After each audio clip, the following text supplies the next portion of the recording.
So sure. I just figured it's a way for us. Hey, how are you? Hi. Hi. Usually isn't there like an indicator that says There is we're ready usually to a go? big indicator that, yeah. Anyway, I'm Allison, Sunshine Girls Painting. And I'm Tone, the Sun and Sunshine Girls. He is. Anyway, we're happy to see you here, and we hope you're staying healthy and happy and safe and all of that good stuff. And what we want to talk to you about today is slippery surfaces. She meant to say slopes, or she meant to say surfaces, but it came out slopes, and that's what you get. And so we want to talk about slippery surfaces and how we can sort of combat that, because especially out here on the West Coast, everything gets really kind of slimy. And so Tone is going to talk a little bit about silica sand, almond flakes, and two-part texture like for garage floors. And Sure. then I'll talk about what I like. Go figure. She gives me the hard stuff, and she takes the stuff she likes. I mean, come on. Anyway, silica sand. Sorry, my apologies. I had a bit of a brain fart there.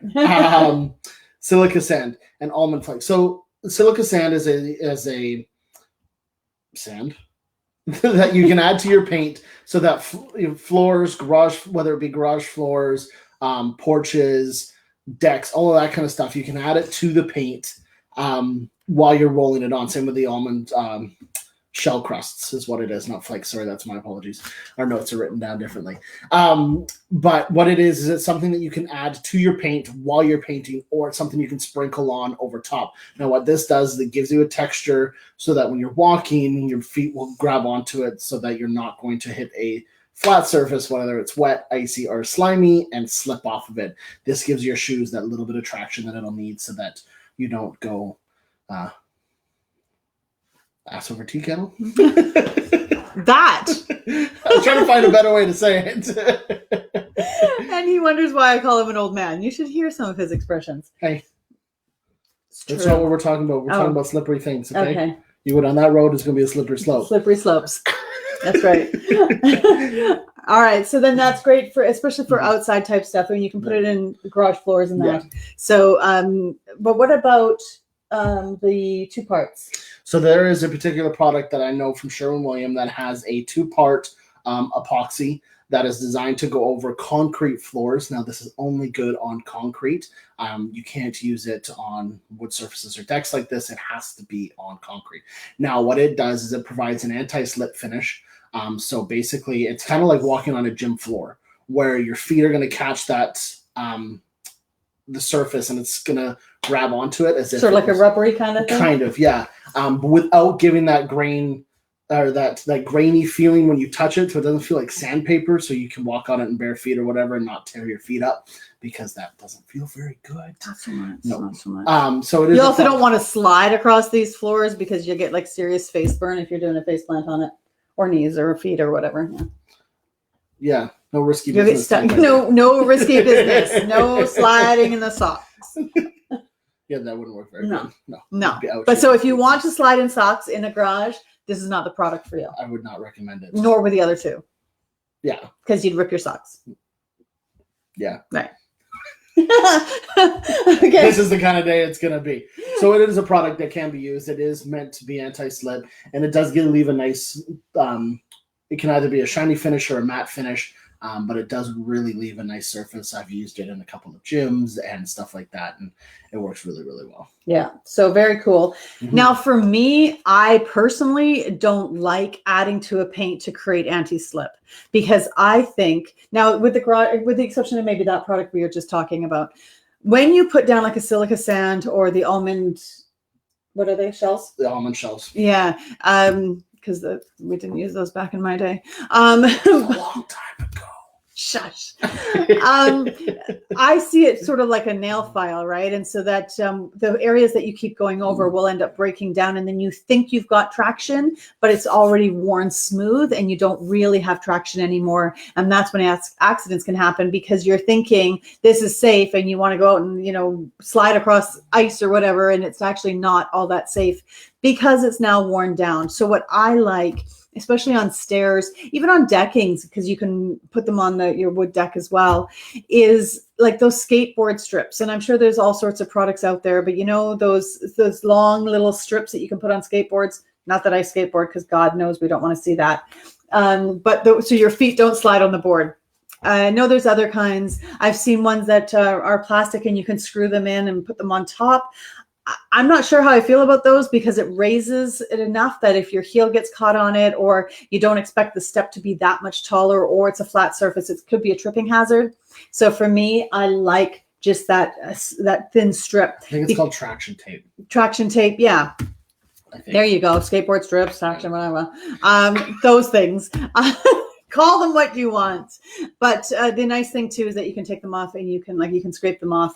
You can paint around them. You could maybe even stack one or two if you wanted to, and before you take them all off. So I like that external thing. I think it's easier to see where it's breaking down. So I think it's a little bit safer in my head.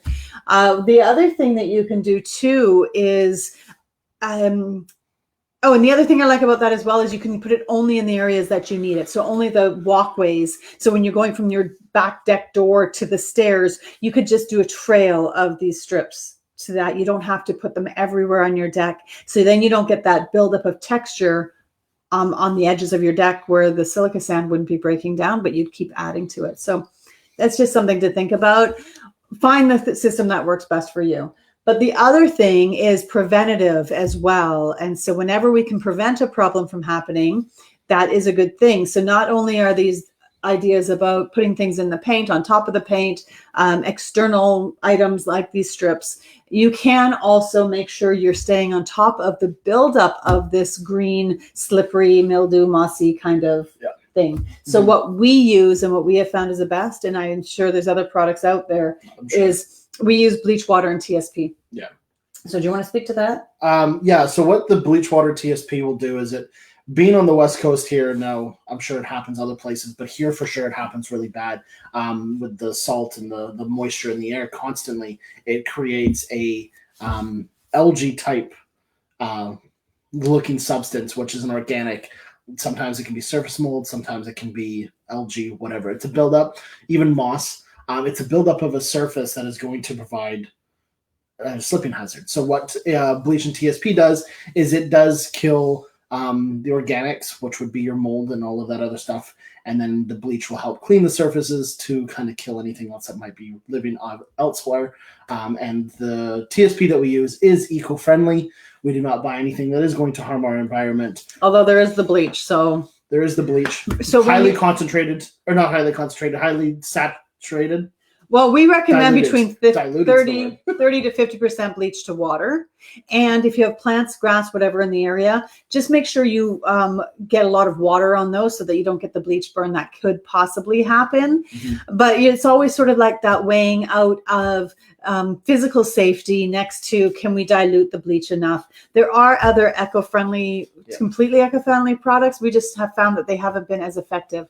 Now, the thing with bleach and water, and TSP. With the TSP, is we put it in one of those garden pumps, you know, those pressurized things. I don't know if they've got a special name, but you can just put them, they're like $20. You can get them at a hardware store.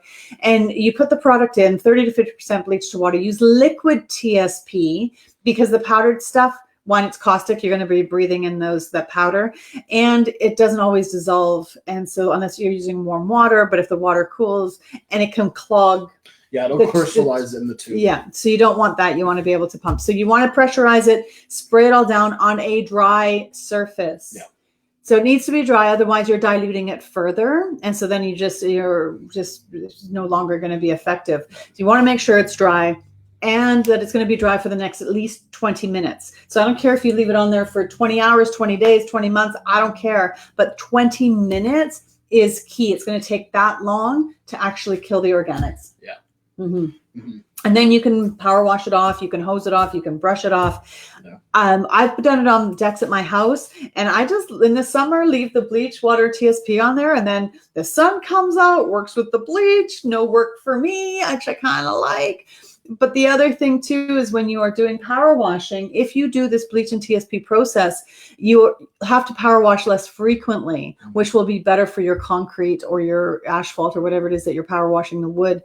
Because when you power wash, it looks clean, but those organics, those spores are still alive. And so you really need to kill those spores, and then it will extend the treatment that you need to use. So over time, you're going to be saving water, saving labor.